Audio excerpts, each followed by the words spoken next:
নমস্কার বন্ধুরা, তো আজকে আমার আবারও একটা মাংসের অর্ডার এসেছে। কারণ আমি কম তেল মশলা দিয়ে রান্না করি, আর এজন্য তাদের আমার রান্না খুব পছন্দ। এজন্য এক কাকু ও কাকিমা, তাদের 4 জন ফ্যামিলিতে আছে, তাদের জন্য আমার মাংসের অর্ডার এসছে। তো সেটাই আজকে আপনাদের সাথে শেয়ার করব, আর আপনারা প্রথম থেকে পুরো ভিডিওটা শেষ পর্যন্ত দেখতে থাকুন।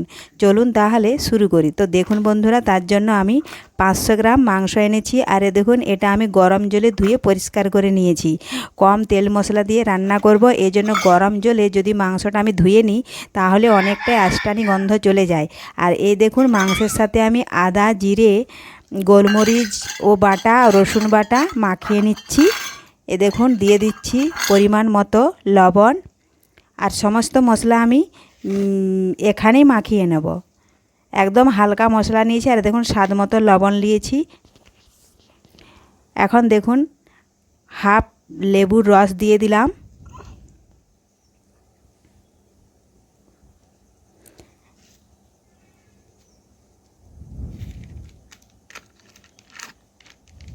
দিয়ে দিচ্ছি পরিমাণ মতো হলুদ গুঁড়ো।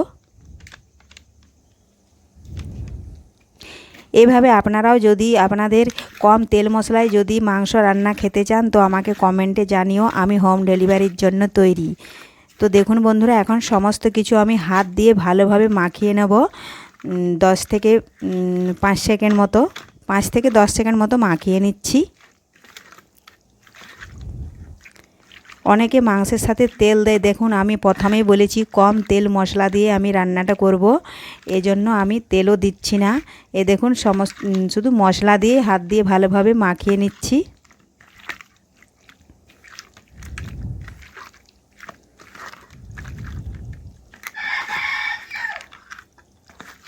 তো দেখুন বন্ধুরা, ভালোভাবে মাখিয়ে নিয়েছি এইভাবে। এখন এটা কিছুক্ষণের জন্য আমি রেখে দেব।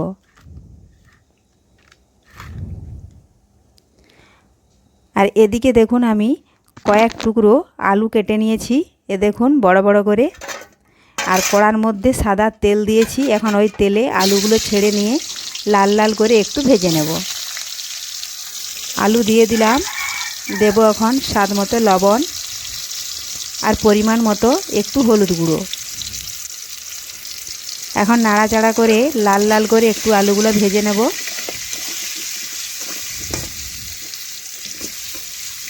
আর ওনারা আমার ভিডিও দেখে আমার এই রান্না আমাকে অর্ডার দিয়েছে, তো আমি সেটাই আজকে করে দেখাচ্ছি।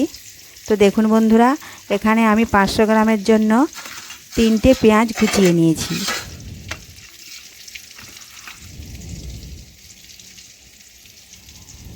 আর এখানে গোটা গরম মশলা আর গোটা জিরে নিয়েছি। তো দেখুন বন্ধুরা, আলুগুলো লাল লাল করে ভাজা হয়ে গেছে। এখন আমি আলুগুলো তুলে নিচ্ছি। যদি কোনো বন্ধু নতুন হয়ে থাকেন, চ্যানেলটি সাবস্ক্রাইব করে পাশে থাকবেন, আর বেল আইকন হলে সেট করে দিয়ে সবার প্রথমে আমার এই রেসিপি পেতে। তো দেখুন বন্ধুগুলো, আলুগুলো তুলে নিয়েছি। আর একটু আমি তেল দিচ্ছি। এখন তেল ভালোভাবে গরম করে নিচ্ছি। তো গরম হয়ে গেছে। দেখুন, ফোড়নে দিচ্ছি আমি 2 টুকরো তেজপাতা, আর এই যে গোটা জিরে ও গোটা গরম মশলা একটু ভেজে নেব।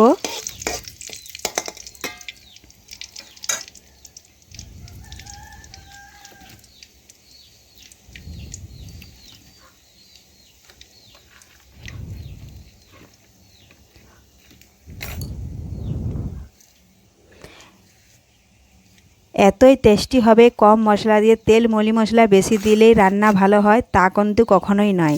তো দেখুন বন্ধুরা, তেল ভালোভাবে গরম হয়ে গোটা মশলা ভাজা হয়ে গেছে। এখন আমি পেঁয়াজ কুচিগুলো দিয়ে দিলাম, আর পেঁয়াজ কুচিগুলো একটু ভালোভাবে নাড়াচাড়া করে নিচ্ছি। একটু লাল লাল হওয়া পর্যন্ত অপেক্ষা করব। অনেকেই বলে থাকেন তেল মলি মশলা না দিলে রান্না ভালো হয় না, কিন্তু তা কখনোই নয়। তেল মলি মশলা খাওয়া মানে শরীরে রোগ জ্বালার সৃষ্টি হওয়া।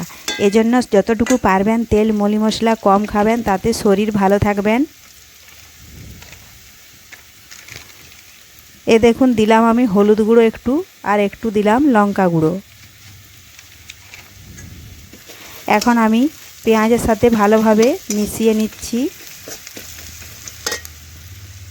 এ দেখুন পেঁয়াজ লাল লাল হয়ে গেছে। এখন আমি যে মাংস মাখিয়ে রেখেছিলাম মশলা, সেই মাংস এখন আমি ঢেলে দিয়ে দেখুন এইভাবে নাড়াচাড়া করে পেঁয়াজের সাথে মিশিয়ে নেব।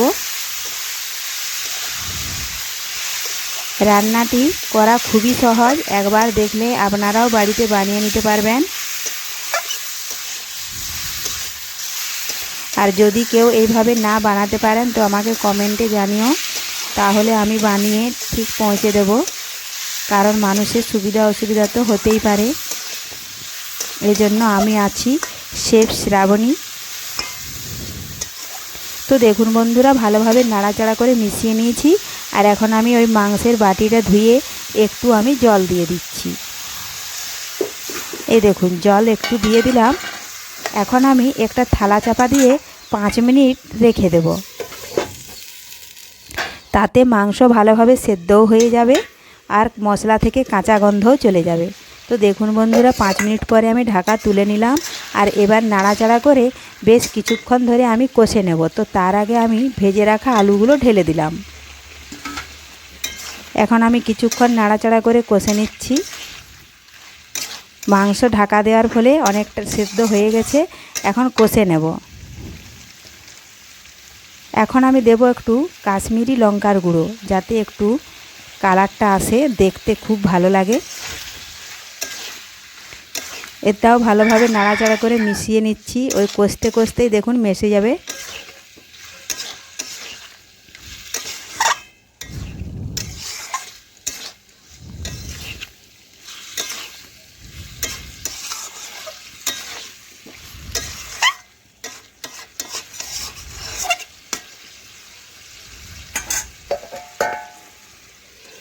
আবার একটু ঢাকা দিয়ে দিচ্ছি আমি। এইভাবে ঢাকা দিতে দিতে কষতে কষতেই দেখুন বেশ ভালোভাবে কষানো হয়ে গেছে। এ দেখুন বন্ধুরা, কষানো হয়ে গেছে কি সুন্দর, আর কালারও চলে এসেছে।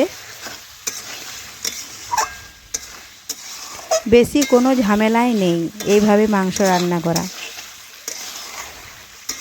আর আমরা মাংস অনেকেই রান্না করে তেল দিয়ে মশলা ভেজে কষে, কিন্তু আমি মশলা ভাজলাম না, একেবারে মাংসের সাথে মাখিয়ে দেখুন এইভাবে কষে রান্না করবেন।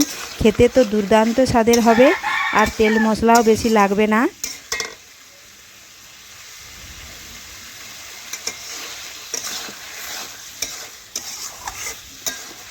মাংস এইভাবে নাড়াচাড়া করে যত কষবেন ততই মাংসর স্বাদ কিন্তু বেড়ে যাবে।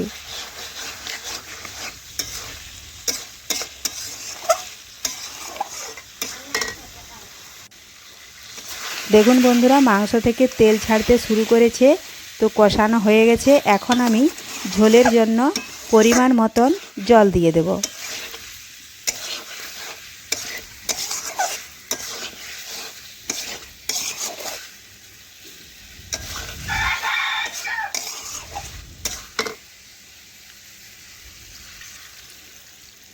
এক গ্লাস জল দিলাম, আবারও কিছুটা প্রয়োজন হলে আমি দিয়ে দেব। আগে নাড়াচাড়া করে ভালোভাবে মিশিয়ে নিচ্ছি। এখন ঝোল ফুটে যাওয়া পর্যন্ত আমি অপেক্ষা করব। তো দেখুন বন্ধুরা, জল দেওয়ার পরে আমি 2 থেকে 3 মিনিট আবারও ফুটিয়ে নিলাম। তো তৈরি হয়ে গেল আজকে কম তেল মশলা দিয়ে অর্ডার অনুযায়ী মাংসের ঝোল। তো এইভাবে আপনারাও খুব সহজে বানিয়ে নিতে পারবেন। আর আজকের এই অর্ডারের রেসিপিটা আপনাদের যদি ভালো লেগে থাকে, লাইক ও শেয়ার করতে ভুলবেন না। ধন্যবাদ।